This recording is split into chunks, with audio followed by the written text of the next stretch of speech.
Om Swastiastu, perkenalkan kami dari kelompok SGDB 3. Pada kesempatan kali ini kami akan memaparkan materi mengenai testicular tumor. Sebelumnya saya Milenia Martin dengan 3 digit NIM terakhir 080 akan menjelaskan bab 1 introduction. Di latar belakang kami mengangkat topik testicular tumor ini dikarenakan kasus testicular tumor yang semakin meningkat beberapa dekade terakhir di dunia. Walaupun jumlahnya tidak sebanyak jenis tumor atau kanker lainnya, namun testicular tumor ini menjadi salah satu faktor pencetus infertilitas pada laki-laki. Adapun rumusan masalah dari topik ini meliputi beberapa poin yang selanjutnya akan kami bahas lebih luas. Selanjutnya akan dilanjutkan oleh teman saya. Perkenalkan, nama saya Nathan Bauer dengan 3 digit terakhir 206. Jadi testis merupakan organ reproduksi laki-laki yang berfungsi untuk membentuk hormon testosteron dan sperma. Salah satu penyakit yang terjadi di testis adalah tumor testis. Jadi tumor testis merupakan peradangan malignansi yang berasal dari sel di testis. Contohnya ada beberapa yaitu seminoma, non-seminoma, dan stroma tumor. Jadi perbedaan di sini adalah seminoma tumbuh lebih lambat dari non-seminoma. Seminoma dapat mengekspresi HCG sebagai tumor marker. Kasus seminoma yang paling sering adalah seminoma klasik, di mana kasus terdapat 95%. Non-seminoma bervariasi dari tipe sel, perkembangan, dan prognosisnya. Biasanya tipe dari non-seminoma adalah mixed type non-seminoma antara karsinoma, Yolk-Site karsinoma, koriokarsinoma, dan teratoma. Selanjutnya adalah stroma tumor yang memiliki dua tipe, yaitu tumor Leydig dan sel Sertoli. Sel ini berkembang dari jaringan pendukung sekeliling sel germinal testis, di mana jenis ini merupakan yang paling langka. Dilanjutkan oleh teman saya. Baik, perkenalkan nama saya Tiffany dengan NIM terakhir 154. Sekarang saya akan menjelaskan epidemiologi tumor testis. Tumor testis adalah bentuk keganasan yang sering menyerang pria di antara usia 15 sampai 35 tahun dengan presentasi sekitar 2% dari semua tumor ganas pada pria. Bentuk kanker testis yang paling umum adalah tumor sel germinal. Sekarang, kasus tumor testis ini mengalami peningkatan secara signifikan di seluruh dunia dalam beberapa dekade terakhir. Insiden kasus ini sangat bervariasi secara geografis dan etnis. Di beberapa penelitian, ditemukan orang kulit putih, Hispanik, dan India Amerika maupun Alaska memiliki risiko lebih tinggi terkena testis tumor daripada orang kulit hitam, Asia, dan Afrika. Insiden kasus testis tumor secara geografis telah diketahui bahwa angka kejadian tumor testis lebih banyak di negara-negara bagian barat seperti Amerika dengan angka kejadian 5,6 banding 100.000 orang daripada Asia sekitar 0,4 per 100.000 orang. Namun angka kejadian kasus ini terus-menerus berubah seiring waktu sehingga sangat tidak stabil. Perubahan ini dapat dilihat dalam beberapa dekade di dalam populasi. Baik, selanjutnya akan dilanjutkan oleh teman saya. Perkenalkan, nama saya Angelina dengan 3 digit unit 188. Sekarang saya akan menjelaskan mengenai faktor resiko terjadinya kanker testis. Yang pertama itu ada ritualism atau disebut juga dengan undecided testis. Ini merupakan kondisi abnormalitas pada kongenital di mana satu atau dua testis itu gagal untuk jatuh ke bagian skortum. Dan beberapa kasus itu testis itu masih berada pada abdomen, dan ada kasus lain itu testis itu hanya turun hingga pada daerah groin saja. Dan untuk kondisi normal itu seharusnya testis dari laki-laki itu mengalami 2 fase penurunan pada saat perkembangan fetus, yang dimana minggu ke-8 hingga 15 merupakan terjadinya penurunan pertama, dan minggu ke-25 hingga 35 merupakan penurunan kedua. Dan pada pasien cryptorchidism itu terjadi kegagalan dalam di antara dua proses fase ini, namun mekanismenya itu belum jelas. Dan untuk persentasenya itu pasien yang mengalami kondisi ini itu 30% dari bayi yang lahir normal dan 70% dari bayi yang lahir secara prematur. Dan untuk pasien yang mengalami cryptorchidism itu disarankan untuk melakukan prosedur orchiopexy, di mana ini merupakan prosedur memindahkan testis ke skortum dan untuk menurunkan resikonya. Dan yang kedua itu family dan personal history. Dan untuk family history itu laki-laki dengan yang memiliki saudara laki-laki dengan kanker testis itu akan menggambarkan resiko terjadinya kanker itu 8 hingga 12 kali lipat. Sementara jika memiliki ayah dengan kanker testis itu akan meningkatkan resiko 2 hingga 4 kali lipat. Dan dalam beberapa studi juga dikatakan bahwa jika keluarga memiliki riwayat kanker-kanker seperti karsinoma, sarkoma, mesotelioma, melanoma ganas, dan tumor neuroepitel ganas itu juga bisa mempengaruhi kenaikan resiko terjadinya kanker testis. Dan untuk person history, untuk laki-laki yang memiliki riwayat kanker testis sebelumnya itu aku memiliki kemungkinan lebih besar meningkatkan resikonya itu 12 hingga 18 kali lipat. Next. Untuk yang ketiga itu karsinoma in situ merupakan suatu keadaan di mana terdapat sel-sel normal ditemukan pada testis yang bukan merupakan kanker dan juga tidak ditemukan adanya benjolan ataupun gejala. Dan 50% dari karsinoma in situ yang tidak diobati itu akan berkembang menjadi kanker testis. Dan pada tes biopsi testis yang dilakukan pada laki-laki itu sebagian besar itu ditemukan adanya karsinoma in situ. Dan yang selanjutnya itu usia dan juga ras. Untuk usia itu 50% dari penderita kanker testis itu ditemukan pada usia 20 hingga 25 tahun dan namun tidak mengesampingkan bahwa terjadi juga pada remaja, lansia, anak-anak untuk menderita kanker ini. Untuk ras itu, jumlah penderita kanker testis itu lebih banyak ditemukan pada area Amerika dan Eropa dibandingkan Afrika dan Asia. Dan diperkirakan bahwa pria Kaukasia itu mengembangkan risiko kanker testis 5 kali lebih tinggi daripada pria berkulit hitam dan 3 kali lebih tinggi dibandingkan pria dengan ras Asia Amerika ataupun India Amerika. Next. Perkenalkan, nama saya Janet Erika Natasha dengan 3 digit terakhir 115. Jadi di sini saya akan menjelaskan patogenesis. Jadi testikular tumor ini juga bisa dikenal dengan testikular cancer. Tumor ini dapat dibedakan berdasarkan tipe selnya menjadi germ sel tumor dan juga tumor sel somatik. Next. GCT ini dia lebih sering ditemukan dibandingkan tumor sel somatik. Studi mengatakan bahwa TGCT ini adalah akibat dari kegagalan pematangan gonosit untuk berdiferensiasi dan berkembang menjadi intralubular karena kegagalan pematangan sel germinal janin dari PGC menjadi prespermatogonia.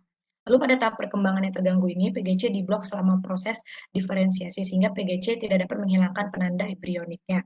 Hal ini karena kombinasi faktor genetik lingkungan dan mengganggu proses diferensiasi PGC. Lalu ini juga menginduksi perkembangan sel CIS. Karsinoma in situ atau CIS ini bertindak sebagai sel prekursor di TGCT. Pada CIS, beberapa penanda embrional masih diekspresikan. Seharusnya embryonal marker ini akan menghilang setelah bayi dilahirkan, kecuali fasa dan TPSY. Sel CIS ini juga resisten terhadap apoptosis. Bila tetap berada di testis akan berkembang menjadi tumor invasif. Ini akan membuat bagian hormonal terpengaruh. Kemudian IGCN atau CIS ini berkembang menjadi seminoma dan non-seminoma. Hal ini termasuk teratoma, koriokarsinoma, dan juga Yorkshire tumor. Selanjutnya akan dilanjutkan teman saya. Perkenalkan, saya Debbie dengan NIM terakhir 176. Saya akan melanjutkan dari patogenesis dari testicular tumor. Tumor testis ini juga bisa berasal dari neoplasma sel somatik, tetapi kasusnya itu termasuk jarang. Somatic sel tumor ini diduga terjadi akibat perubahan pada mutasi genetik, gaya hidup, dan juga lingkungan. Ini akan mengganggu keseimbangan hormonal dan akhirnya menyebabkan pertumbuhan tumor testis. Somatic sel tumor ini terbagi atas 3 jenis. Yang pertama ada tumor sel Leydig, di mana dia itu tumornya terletak di interstitium testis. Bentuk histologisnya itu bulat dengan inti nukleusnya itu menonjol.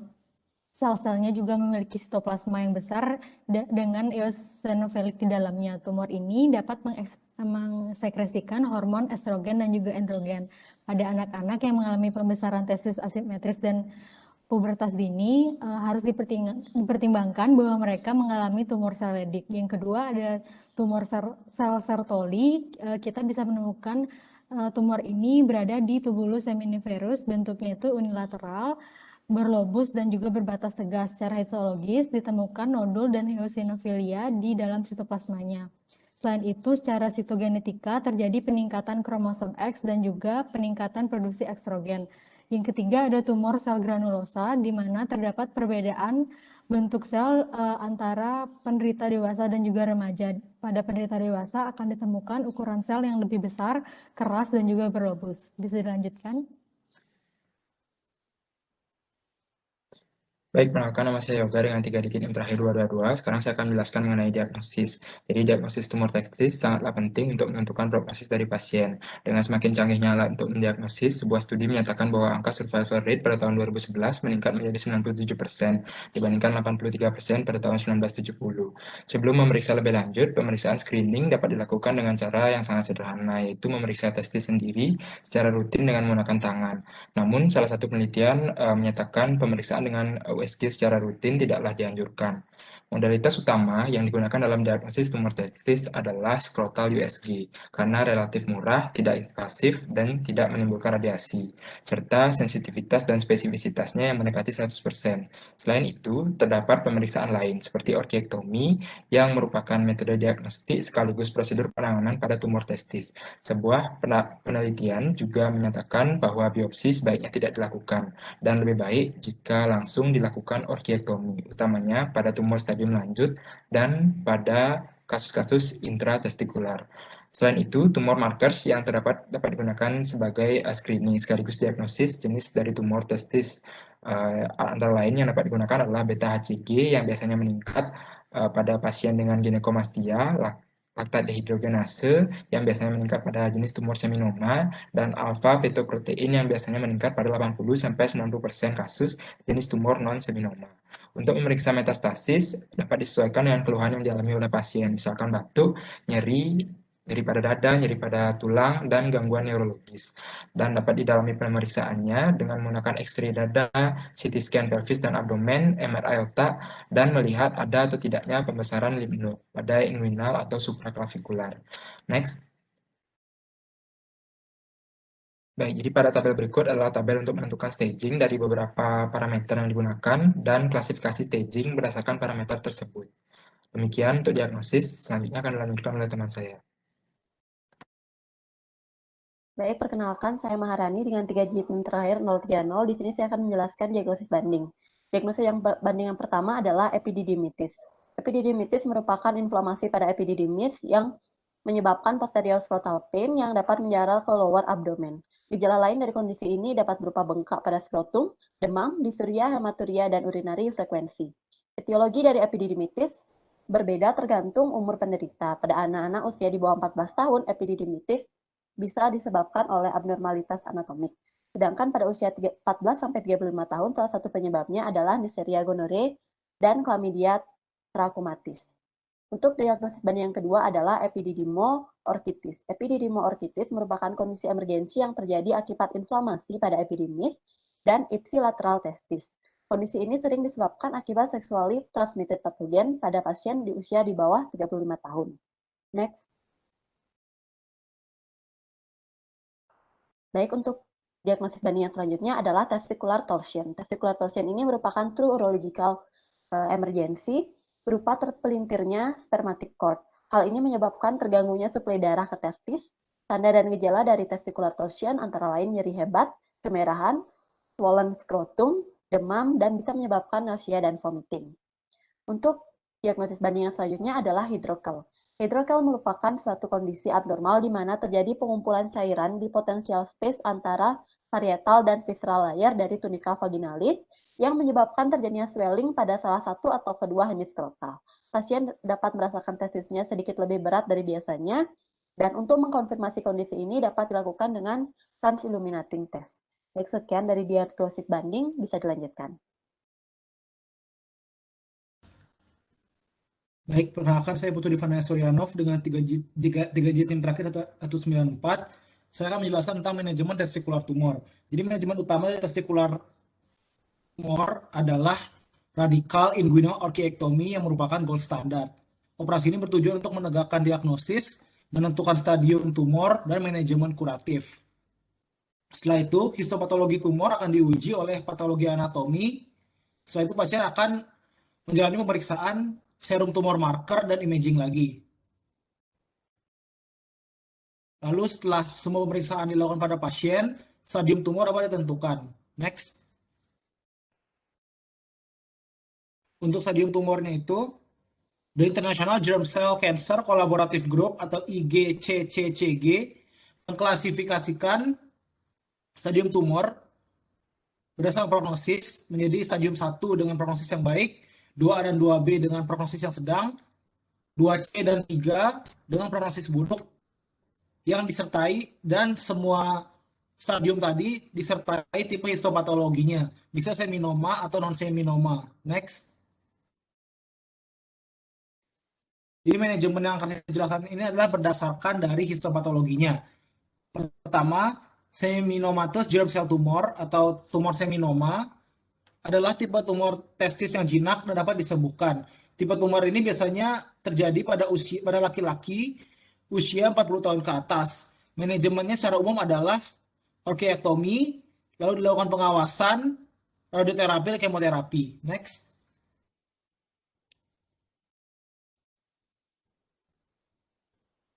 Lalu ini adalah manajemen dari masing-masing stadium. Untuk stadium 1 bisa dilakukan pengawasan sampai 10 tahun, lalu bisa diberikan terapi radiasi pada retroperitoneum area dengan bantuan CT scan. Lalu bisa diberikan karboplatin kemoterapi. Lalu untuk stadium 2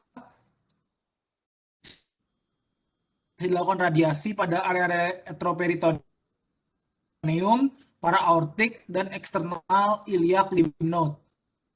Lalu terapi etoposide cisplatin atau BEP dalam 3 siklus, atau etoposide cisplatin atau EP dalam 4 siklus. Lalu untuk stadium 3-nya bisa diberikan kemoterapi, yaitu bleomycin etoposide cisplatin atau BEP sebanyak 3 siklus, atau etoposide cisplatin atau EP selama 4 siklus. Next. Lalu non-seminomatous germ cell tumor atau tumor non-seminoma adalah tumor testis yang malignan. Histopatologi dari tipe tumor ini adalah berasal dari yolk sac tumor, embryonal karsinoma, teratoma, dan koriokarsinoma.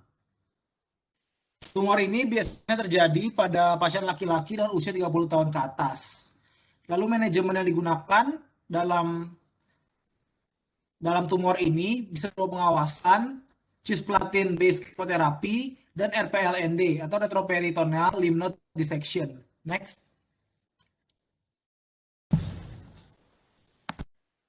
Lalu inilah manajemen sesuai dengan stadiumnya. Untuk stadium 1 bisa dilakukan pengawasan, lalu 2 siklus kemoterapi cisplatin, dan bisa dilakukan RPLND. Lalu untuk stadium 2 dapat dilakukan RPLND dan bisa juga dilakukan 3 siklus BEP dan 4 siklus EP. Lalu untuk stadium 3, bagi pasien yang kriteria yang baik akan diberikan kemoterapi EP 4 siklus dan bisa juga diberikan BEP 3 siklus.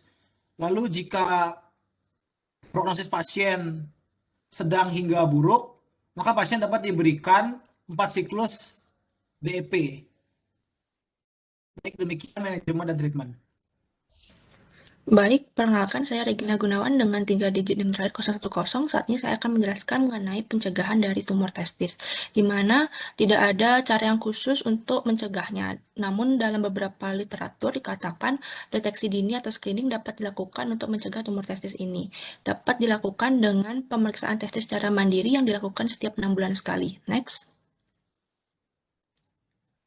Selain itu, dapat juga dilakukan dengan memahami atau menghindari daripada faktor resiko. Lalu pada anak-anak, terutama usia 10-11 tahun yang memiliki cryptorchidism, disarankan untuk melakukan orchiopeksi. Lalu pada pasien-pasien yang memiliki resiko tinggi, dapat dilakukan chemoprevention. Next. Selanjutnya, ini adalah cara untuk melakukan pemeriksaan testis secara mandiri, di mana dilakukan setelah mandi dengan air hangat, lalu mengeksplor masing-masing daripada testis dengan meletakkan ibu jari pada bagian atas dan jari-jari lainnya pada bawah testis. Lalu observasi apakah ada benjolan, pembengkakan, ataupun abnormalitas lainnya. Jika ditemukan adanya abnormalitas, silakan pergi ke dokter ataupun rumah sakit. Baik, sekian. Selanjutnya akan dilanjutkan oleh teman saya. Sebelumnya, perkenalkan nama saya Cornelia dengan NIM 3 digit terakhir 169. Selanjutnya untuk prognosis, sama seperti penyakit pada umumnya, semakin dini kita mendiagnosisnya, maka akan semakin baik pula prognosisnya. Prognosis dari tumor testis ini dapat diprediksi melalui tumor marker yang berupa alpha-fetoprotein atau AFP, human chorionic gonadotropin atau HCG, dan laktase dehidrogenase atau LDH. Selain dari tumor marker, kita juga dapat melihat prognosisnya melalui ukuran dan invasi red testis. Biasanya ukuran kurang dari 3 cm akan memiliki resiko kekambuhan yang kecil, bahkan terbebas dari kekambuhan. Sedangkan untuk ukuran lebih dari 6 cm memiliki resiko yang cukup besar untuk mengalami kekambuhan. Selain itu, kita juga dapat mencari ada tidaknya invasi limfovaskuler maupun invasi vaskuler yang akan menandakan prognosis yang buruk. Dan kita juga dapat melihat secara histologi untuk mencari komponen karsinoma embrional, lalu ada tidaknya sel yang tidak berdiferensiasi, elemen kantung kuning telur, dan teratoma yang juga menandakan perburukan. Selanjutnya akan dilanjutkan oleh teman saya. Saya Mary dengan 3 digit NIM berakhir 104. Untuk kesimpulannya, kanker testis merupakan penyakit ganas yang berasal dari sel testis dan terbagi menjadi beberapa jenis seperti seminoma, non-seminoma, dan tumor stroma. Kasus tumor testis meningkat secara signifikan namun bervariasi berdasarkan geografis dan etnisnya. Faktor risikonya meliputi kriptokrismus, riwayat keluarga, riwayat individu, karsinoma in situ, usia, dan ras. GCT menjadi hasil dari kegagalan pematangan normal gonosit, sedangkan sel somatik mengalami perubahan fungsi akibat mutasi dan gaya hidup serta lingkungan yang menyebabkan gangguan keseimbangan hormonal dan menyebabkan tumor testis. Screening sederhana bisa dilakukan, namun USG rutin tidak disarankan. Pemeriksaan testis yang harus dilakukan di kedua testis untuk membandingkan dan pemeriksaan lebih lanjut dapat berupa USG skrotum, orchiopexy, tumor marker, dan radiologis umum untuk mendeteksi metastasis seperti rongsen dada, CT scan pelvis atau abdomen, dan MRI. Beberapa diagnosis banding yang harus dipertimbangkan pada tumor testis seperti epididymis, epidimoorkitis, torsi testis, dan hidrokel. Penata laksanaan tumor testis diklasifikasikan berdasarkan jenisnya. Tumor testis diketahui belum memiliki cara khusus untuk mencegahnya, tetapi deteksi dini adalah cara yang mungkin dilakukan untuk mencegah tumor ini yang harus dilakukan setiap 6 bulan. Prognosis dari tumor testis bisa baik atau buruk tergantung pada waktu didiagnosis dan tingkat keparahan pada tahapannya. Demikian yang dapat kami paparkan mengenai studi proyek kami mengenai tumor testis. Mohon maaf apabila ada kesalahan kata yang kurang berkenan. Terima kasih.